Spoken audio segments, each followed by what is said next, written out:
or someone who's only heard about COA meetings, one thing is certain.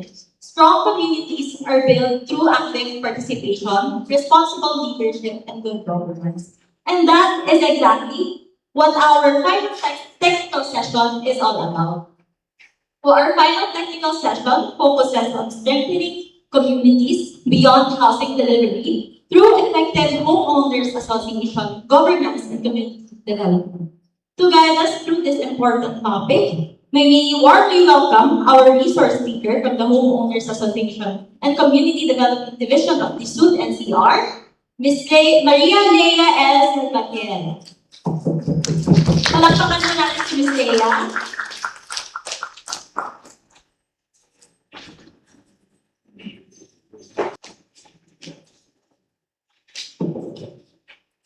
Good afternoon, everyone. Medyo na-pressured ako. Nakita ko si Assistant Regional Director natin, si Jojo. Good afternoon. And dito rin yung aming acknowledge the present of me.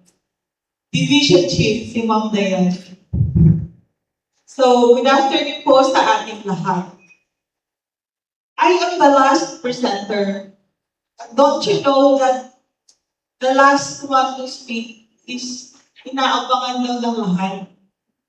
Kasi, since my topic is more on HOA governance, anong i-govern natin kung wala ang ating constituents na HOA?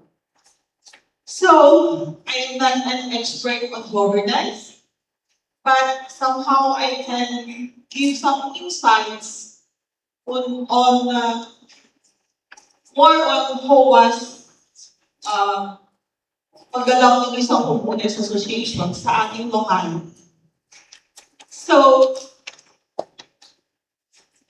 natakot ako sa teacher ko.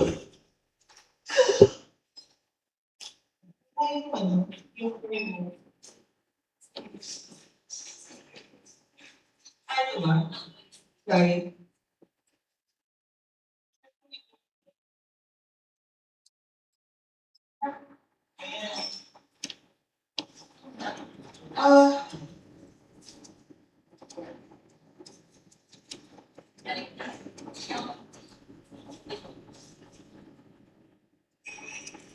Ayan. Before we proceed with the main topic, since my topic is all about HOA governance, I find it easy to introduce or deliver my topic by way of introduction of a simple structured thinking framework. So pag sinabing structured, ano po ba yung nasa isip natin? Ano po ba ang ibig sabihin nito? It is a systematic, organized, or something that describes that is highly organized, arranged in a more definite pattern, or built according to a specific coherent plan. Kanina po, or even yesterday, since this is a Tuesday ago, you were able to hear about the functions or the roles of each and every divisions dito, especially the CNUP, the housing. So, ano po yung saysay ng CNUP? Ano po yung saysay ng housing natin? Kung hindi po ito based on a concretong plan and without the constituents. So sabi natin, way back in our elementary days, sino bang Gen Z dito? Yung elementary days ko kasi yung sinasabi, the basic unit of society is the barangay. Pero as time evolves, iba na po ngayon, may HOA na the smaller one. So, may sa ilalim pa, sa layer, pangalawa na lang si barangay kasi nandyan na si mga HOA. Tama ba? O tama? So ngayon, pag sinabing structured, yun po ay yung systematic, no? Anong ibig sabihin ng framework? Ito po yung sinasabi foundation. Framework is the supporting system or set of guidelines used to guide the development on community organizing, like homeowners association. So I would like you to remember a scenario in your life. Sa buong buhay ninyo po, ano po yung mga naaalala ninyo na pinagtibay ang inyong loob or nasubok kayo sa isang matinding senaryo. Pwede nyo hindi sabihin sa akin, pwede nyo i-internalize as we move on with our discussion. Pero I can share once. I was then an employee of the Department of Agrarian Reform before I went to this prestigious agency that is SUD. So, sa DAR, I was assigned, syempre pag bago ka pa ng employee, na-assign ka sa malayong lugar. So, I was assigned Region 3, Region 4, 4A, and sa NCR na. So during those years na nasa field ako, nakakahalubilo ko ng, mga nasa different class of persons. Yung nandun na yung, alam niyo yun, yung ibig mong sabihin na mga magiging prinsipyo. Yung nasa mundo, ganito, ganyan. So, ang role namin, usually as legal officer, magko-conciliate kami, mostly yun ang task na binigay sa amin between farmers and the beneficiaries and the landowner. So, ang main goal mo is to come up with an agreement or a settlement as a way of addressing their issues or applying the ADR, so alternative dispute resolutions, which the HOA also utilizes as part or form of settling disputes. So ang goal mo is to come up with an agreement. So, that being said, hindi mo malalaman kung ano yung paraan para sila mag-agree. Because hindi mo alam kung ano yung cause. So, kinakailangan pala alamin mo kung ano yung root cause. Ano ba ang sanhi? Bakit sila nag-aaway? So from there, you can help each other para ma-solve yung issue. So when I became, or natanggap ako dito sa BISUD, it was not hard for me to adopt the kind of work that I was into. Kasi nasubok na ako sa baba, sa mga conciliations, di ba? More specifically dito sa HOA.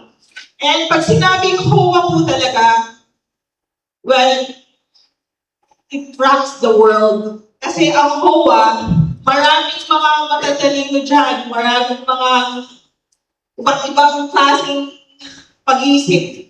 Hindi natin masukat na kalain na ito pala ay masalimuot, being marami sila or kukonti sila. There will always be issues that will come up. Okay? So, ang gusto ko lang i-emphasize dito, sa structured thinking framework, kailangan may maganda kang foundation. Para lang bang sa bahay, kapag ang building, sinabing building, bakit building pa rin? Itapos na nga siya building pa rin, di ba? So, ano lang yun. Ibig sabihin, building pa rin kasi patuloy mo pinangangalagaan at i-prevent mo para magkaroon ng problem. So, by way of structured thinking framework, malalaman natin paano. So, the what, the why, and the how. So the what represents the observation. And the why is the motivation. And how is the action. and what is your goal? So observation, you have to understand the core issues or what is happening. So, isipin natin na mayroon tayong mga homeowners associations sa ating mga LGUs. Diba? Walang LGU dito na walang homeowners association, right or right? Of course, right.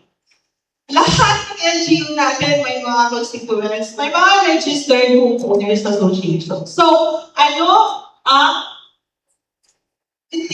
nangyayari? Ang pagdating sa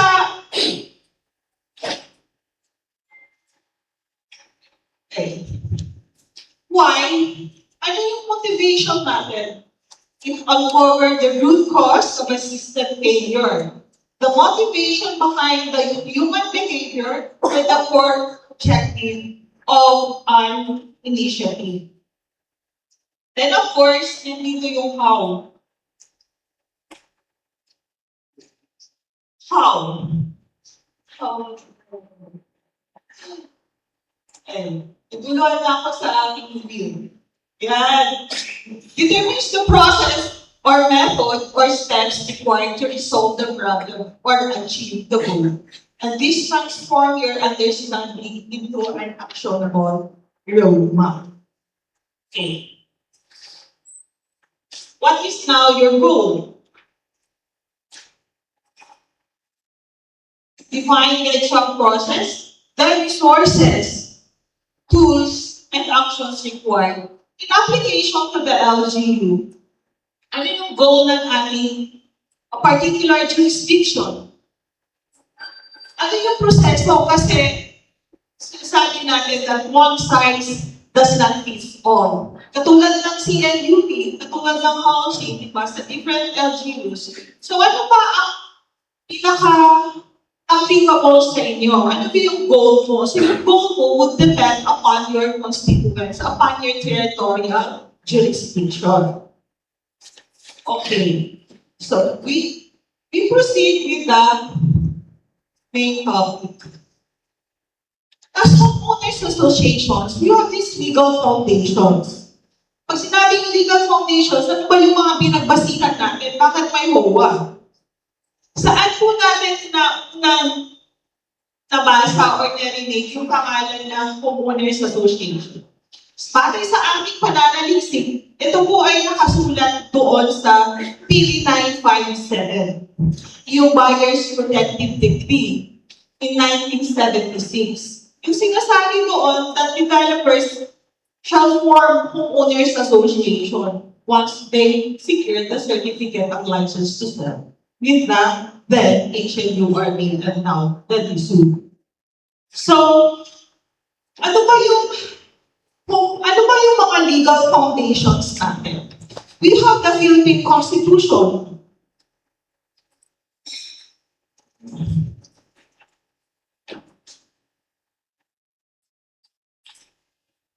So, in the Declaration of State Principles and State Policies, it says there that Section 5, the maintenance of peace and order, the protection of life, liberty, and property, and promotion of the general welfare are essential for the enjoyment by all the people of the blessings of democracy. We also have the state policy, Section 9. The state shall promote a just and dynamic social order that will ensure the prosperity and independence of the nation and free the people from poverty through policies that provide adequate social services, promote full employment, a rising standard of living, and improve quality of life for all. That is why the LGUs are very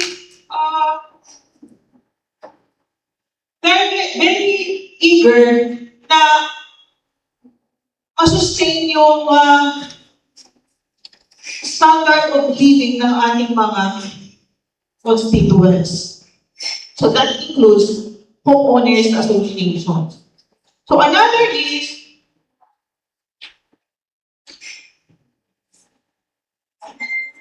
the Bill of Rights, though the right of the people, including those employed in the public or private sectors, to form unions associations or societies or proposals not contrary to law shall not be abridged. So, hindi mo dapat pigilan ang pag-form ng associations. But you know, formation naman ng associations, as this would comes in, di ba? You have to regulate. Kasi hindi lang basta-basta na mag-form ka. So, of course, yung right natin ay hindi absolute. It is relatively governed by certain applicable laws, rules, and regulations.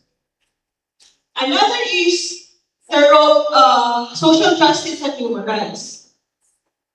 Alam natin to, no, di ba? These are just basic. Pero, we're just being reminded of how homeowners associations evolve. So another is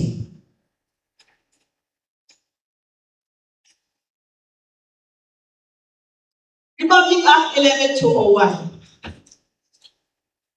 Let me refresh our memory with the creation of the Department of Human Settlements and Urban Development. Under Republic Act 11201, it was approved on February 14, 2019. That is why laging anniversary ng DSUD ay Valentine's Day. So nauuna namin sa lang i-celebrate kesa sa mga ibang bagay, you know. So celebration lahat ng taga-DSUD ay nauuna ang Valentine's Day, ang DSUD. Rest na yun. Basta Valentine's anniversary ng DSUD yun. So Valentine's Day, February 14, 2019, the creation of the department. In that creation, you know, the DSUD is mandated, speaking of homeowners association, to regulate by means of regulation. We see to it that all homeowners associations are registered with the office. Previously with the SEC, but with the passage of laws, rules, and regulations, it's now with the then HLURB and now the DSUD, that is SEC.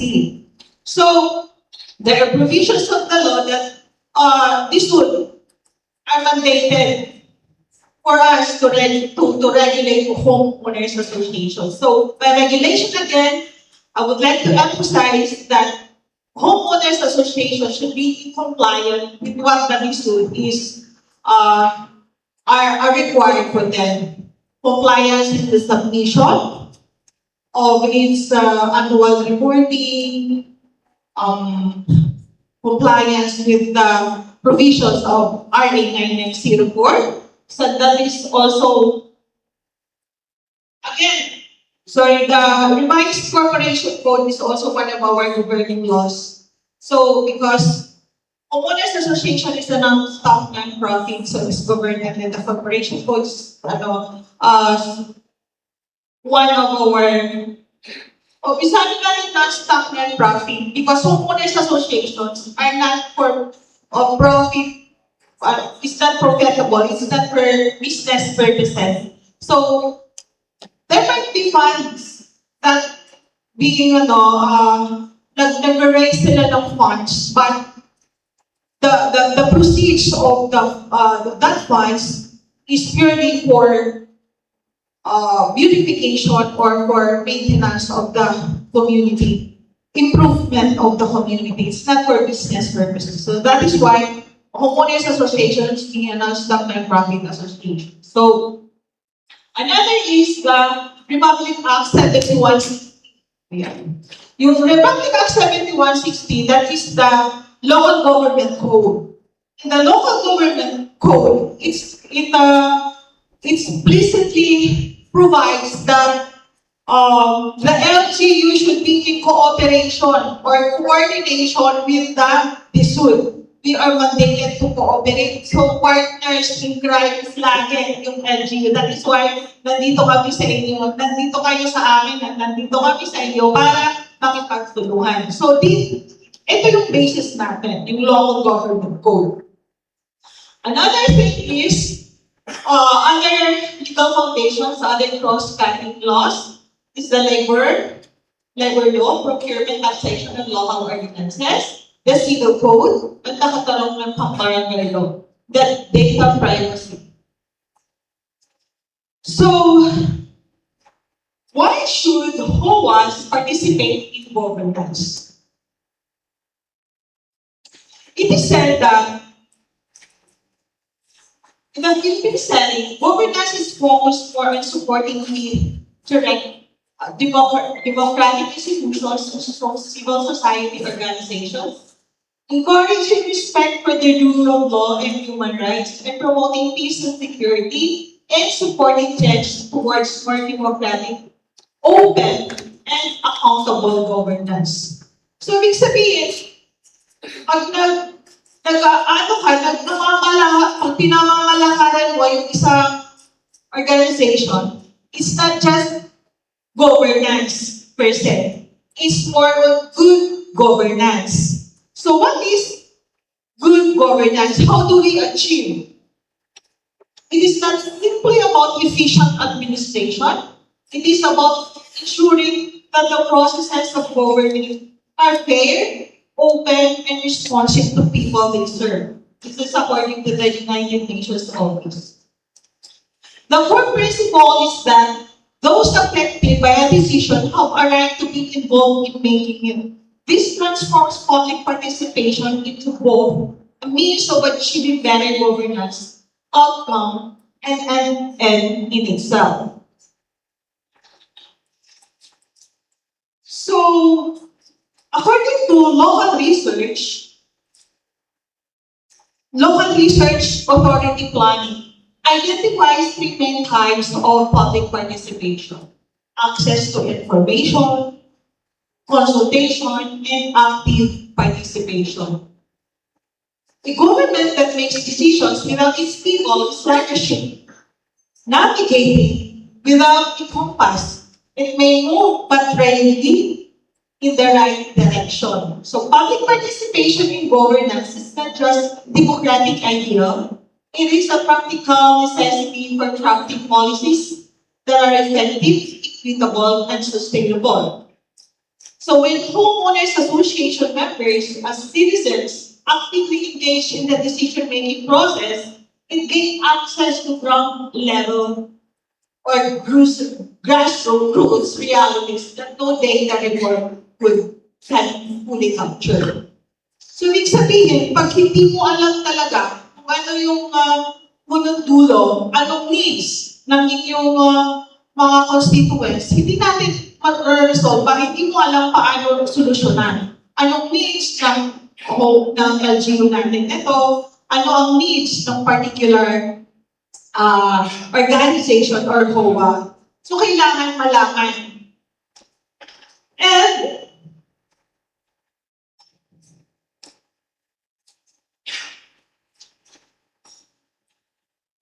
dahil meron tayong homeowners associations, ano ba ang mga karapatan natin?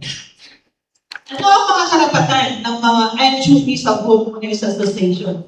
So as I have said, the rights of homeowners association is not unlimited. It is subject to existing laws, rules, and regulations. But what would happen kung mag-claim ka lagi na karapatan ko to, dapat gawin ko to. Karapatan ko to. So, karapatan and duties always goes hand in hand. So, kung may karapatan ka, gampanan mo ang inyong tungkulin. So, pagdating sa homeowners association, it's not just claiming all your right. Kasi hindi po pwede na unlimited yung right mo. So, nandiyan yung membership. Siyempre, sino yung pwedeng mag-member? Dalawang klase po yung membership niyan. Sa NGO, we should always remember that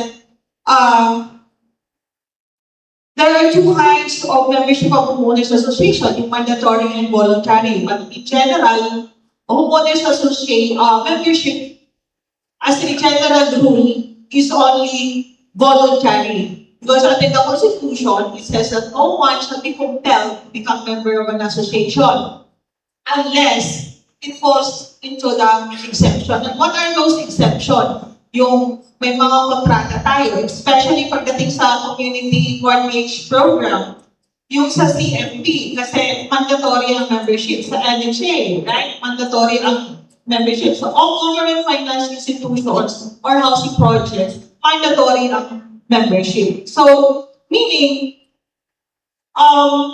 there are classifications pagdating sa homeowners associations membership.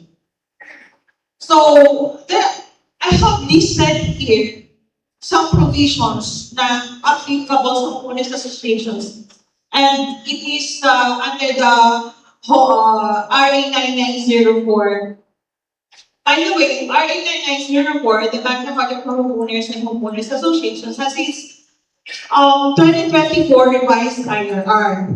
It took effect December 18, 2024. So, new provisions, kasi the last IRR was in 2021. So, pagdating sa 2024, there are provisions na binago kasi it's applicable na sa ngayon. So, for us to discuss the whole of the 2024 IRR, maybe I suggest na in some other forum you're familiar yung mga orientations na ginaganap natin. So, doon natin fully dinidiscuss po yung revision ng 2024 IRR.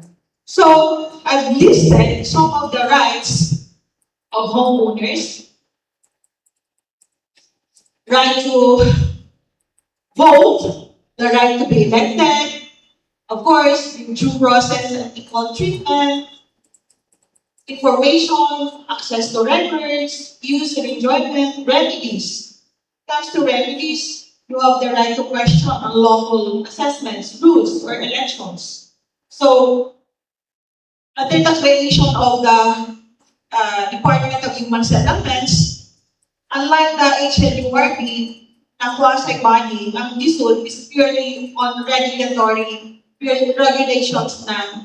And the adjudicatory function was binigay mo siya sa Human Settlements Adjudication Commission. So yung cases pertaining or inter- and intra-association disputes and violations against provisions of the Bill 957 sa 8 sakpo yun dinudulog.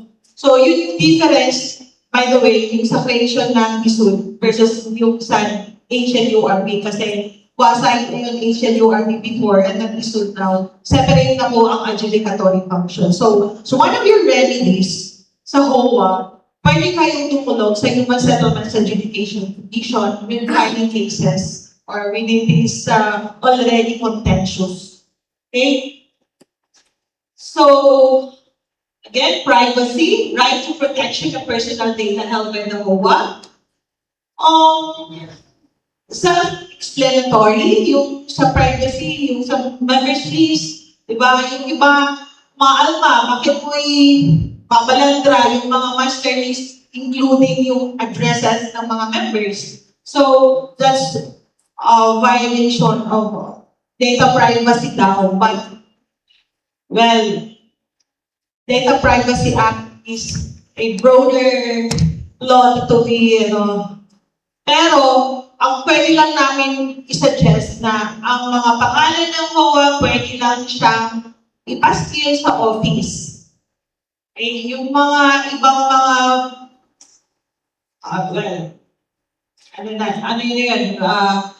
it has to be determined by the expert kung ano yung Data Privacy Act mababiolate ng mga HOAs. Okay?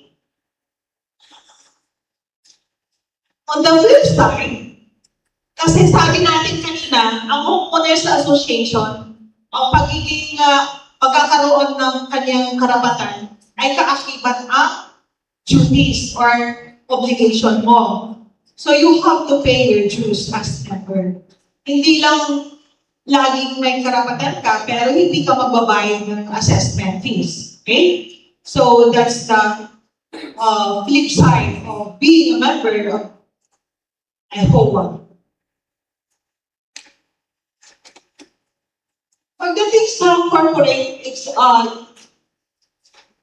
ito yung karapatan yan ng association na as a whole. Dahil kanina yung members' rights and duties. Ito as an association as a whole. Ano po ba ang mga karapatan lang as association as a whole. Of course, you have the corporate existence and governance. Being a corporate association, you have your articles and bylaws. And then, pagdating sa finances, you have the association has the right to levy, collect assessment fees, and impose reasonable penalties. Well, you have to, when you impose penalties, the homeowners association's bylaws is to it that is provided therein kung ano yung mga fines and penalties na ilalagay nila. As an association, you have the right to maintain your books, journals, para pagdating ng mga inspection ng members, meron kayong ipapakita.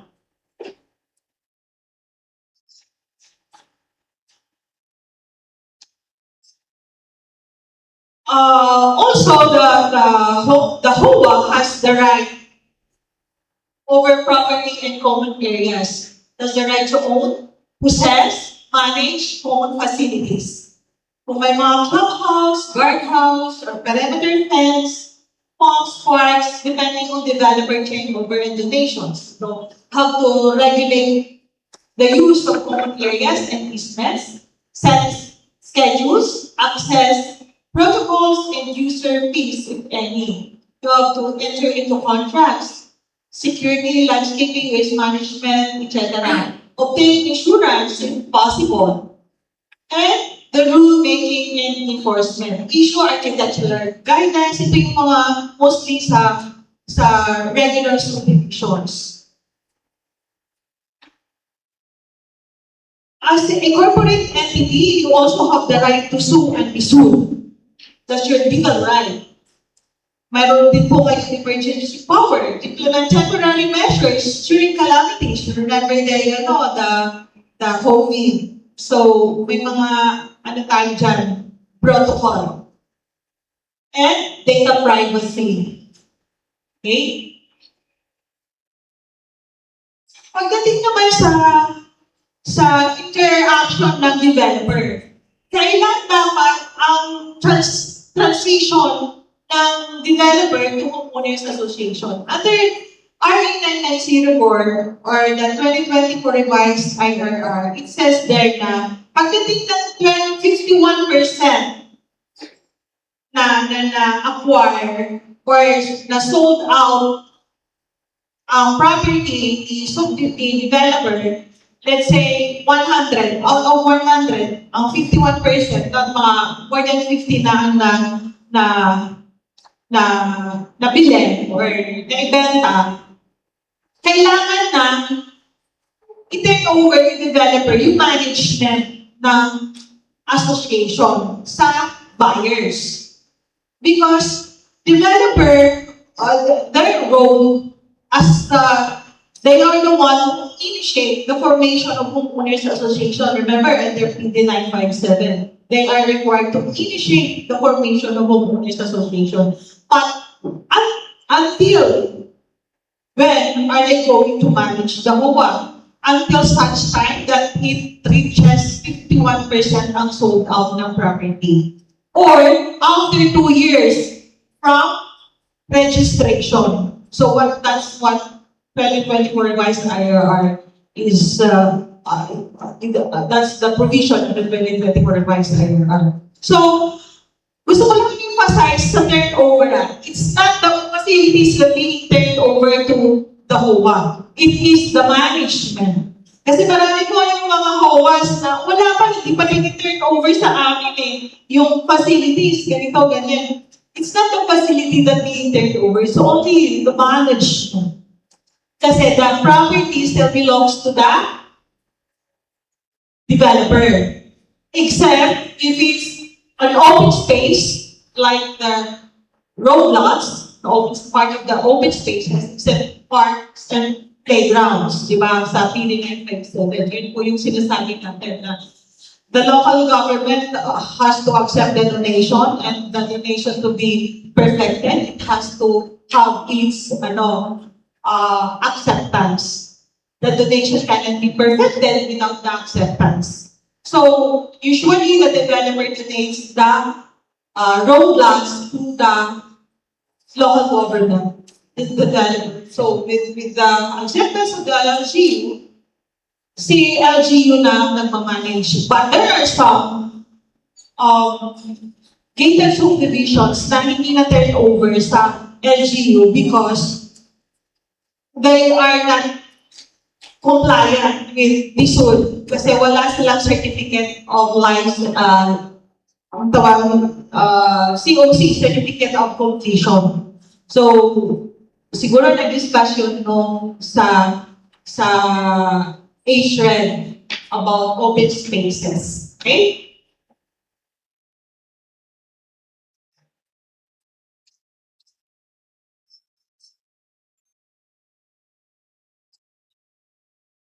Yan. Next. Okay, these are just some of the decent associations' rights. Yes. Now, subtopic on organization of homeowners association. So how do we organize homeowners association? Dito po papasok yung mandato ng DSUD. Para makapag-organize ang isang, sabihin na legit po ang organization ng isang homeowners, dapat i-rehistro po siya sa office natin. Yung dati registration from the SEC, the law says, or the rules under the 2024 requires that previous registration from SEC or HIGC are being respected, but they have to re-register with the DHSU to have juridical personality. Re-registration is important. Recently, we were able to issue for the 3,000 plus non-compliant for re-registration. So, ang ano ng ating mga HOA na hindi nag-comply until it's extended until December 31. So, kailangan mag-re-register na sila kasi suspended sila ngayon. So, what I mean is that kung registration ng HOA ay dating SEC or HIGC, kailangan din nila mag-comply ng mandatory re-registration sa DSUD. Ang HLURD, hindi na kailangan po nila mag-re-register. Only the SEC registered and HIGC. Kasi kung hindi sila nag-register until now, kailangan suspended sila. How do we lift the suspension order? They are only given 1 year to lift the suspension upon compliance with the registration. So, may time pa naman hanggang December.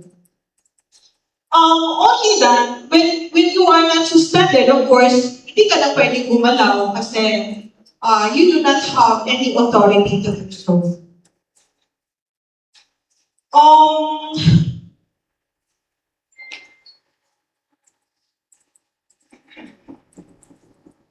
Once registered, the DSUD will monitor compliance with existing laws, rules, and regulations. Dito yung sa compliance, as our counterpart, si LGU, nakikipag-coordinate sa atin. Kasi, minsan, humihingi sila ng capacitation. Nagkakandak kami ng orientation. So, si LGU, binababaan namin, ginagather niya yung mga HOA, para malaman nila kung ano yung gagawin once they have organized their association. So, compliance, annual reporting, then election.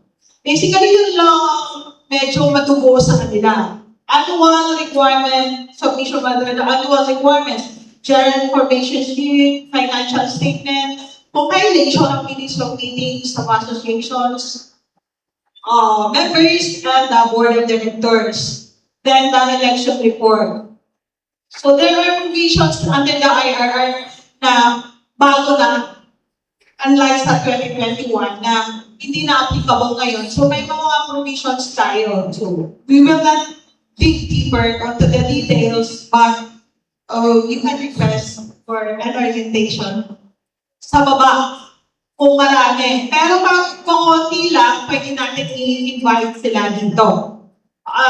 Just to be familiar with the 2024 revised IRR. So, gusto kong i-point out na counterpart natin si LGU dito sa mga reportings na, kasi most of the LGUs sa atin dito, nag-accredit sila sa mga homeowners association. Siyempre, may accreditation, nalalaman natin ilan ba ang registered natin na COA. But by the way, as far as the records of the DSUD shows, ang pinakamaraming registered association is the, sino kaya lang? Quezon City? LG ng Quezon City pala. Ma'am Casey. At, congratulations dahil kayo pinakamaraming COA. Pinakamaraming COA, pinakamaraming problema. But surviving because of good governance. Di ba? So, pangalawa, sino nga? Ano eh? Caloocan. May Caloocan pa tayo? Ayun. Pangalawa kayo sa listahan. Si QC roughly 3,000 plus. Si Caloocan 1,000 plus. Si Paranaque, meron ba? Ayan. Sila ma'am. Mga less than 1,000. Naglalaro lang siya kasi may mga suspended, tapos nag-comply, ganyan. Si Pasig. Meron ba si Pasig? Top 5 dito na maraming COA. Yun, sir. Nasa 600 plus. And then si Las Piñas. Meron? Yan, sila sa Piñas. So yung pinaka-content, siguro, ang pagkakalang ko si Makati at saka si Municipality of Pateros. Sa yung Taguig kasi pinaglalabanan, may mga district pa kung saan pa sila belong. Kasi ang address nila before ay Makati, pero ngayon sabi daw. So vice versa. Hindi natin matukoy. So unless they will file their amendments at pa talaga yung address sa sakupan nila. So, yun yung dalawa. So, as we say, governance is not about the number of people that you govern. It's not about the lesser the people that you are into. Kasi kahit kukunti lang ang ating constituents, ang ating COA, kung hindi naman sila sumusunod, hindi naman sila nag-comply, mahirap pasundin. Mahirap din i-govern. Unlike kung marami, pero nagko-cooperate lahat. Diba? So, madaling uusad, madaling magiging progressive yung community. So it's not a matter of the number or the figure that you have, but it's more on good governance. Napapasunod mo at marunong sumunod ang ating mga constituents. And what are our takeaways? Homeowners associations act as a private government, providing essential services and security to gated or non-gated residents. Collaboration between HOAs and local government units enhances service delivery within gated communities or non-gated communities. The Magna Carta for Homeowners and Homeowners Associations regulates the operations of HOAs in the Philippines, and the residents expresses higher satisfaction with HOA services compared to those provided by LGUs due to perceived better quality. So, pinaka-importante dito ang role ng LGU because nandiyan ang HOA. Kung hindi kayang i-provide LGU, sasaluhin yun ng HOA. A basic example is that collection of garbage disposal and collection, purification and cleanliness. Hindi yan lahat natututunan ni LGU eh. Pag nakukulangan po kayo, nandiyan si HOA, ipro-provide nila yung basic community services, right? Another takeaway is that fiscal policies significantly impact the extent and the rights of the associations are a two-way street. Owners enjoy participation, information, and fair use. The HOA wields rule-making, assessment, and enforcement powers to keep the community livable and safe. Both sets of rights are bounded by law, due process, and reasonableness. The most durable HOA is fair, transparent governance with consistent local enforcement and keep their charters, rules, finances, and privacy practices modern and documented. So with that, I will read to you as my parting words. Sino nakapanood ng Spider-Man? With great power comes great responsibility. Diba? Tommy O'Brien. So, I leave it up to you, your great power, because you have great responsibility. And I thank you.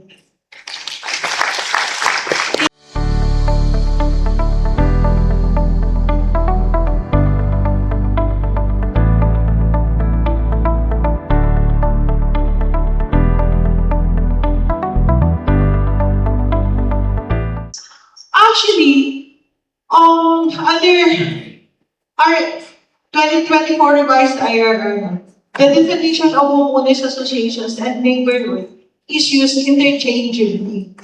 Pwede siyang balil-balil ta rin or either ways, you can use the term HOA or neighborhood. But it only differs as to the requirement in registration. Ang requirement ng homeowners association, we consider that as regular subdivision. Dapat meron kang pagkakakilanlan na sa iyo yung property or may distinct ownership over the property or title ang property mo. Pagdating sa neighborhood, ang requirement ay iba. So, hindi siya requirement ang being titled property. But, doon tayo kukuha sa cooperation ng LGU, i-endorse sila ng certification na allowed silang mag-form ng neighborhood association. Kasi, di ba, yun yung pinaka-gauge na namin ngayon na allowed sila. Kasi, might be they are registering an association, ang jurisdiction nila ay doon pala sila sa danger zone. So, iniiwasan natin na mangyari yung mga ganyan. So, we rely on the certification of the LGU pagdating sa neighborhood associations formation. So, technically, yun yung difference lang na pwede kong maisabi sa kanilang dalawa. And sa number 3, ay sa last paragraph, they have the same personality, they have the same standing. Kasi they have the juridical personality. May pagkakakilanlan sila being a registered association. Only that, they have different, tawag dito may iba lang yung kanilang estado. But same yung kanilang personality, yung rights and obligations. Yeah. So, doon po papasok. So, we need the cooperation pagdating dito sa endorsement ng LGU as to issuance ng certification.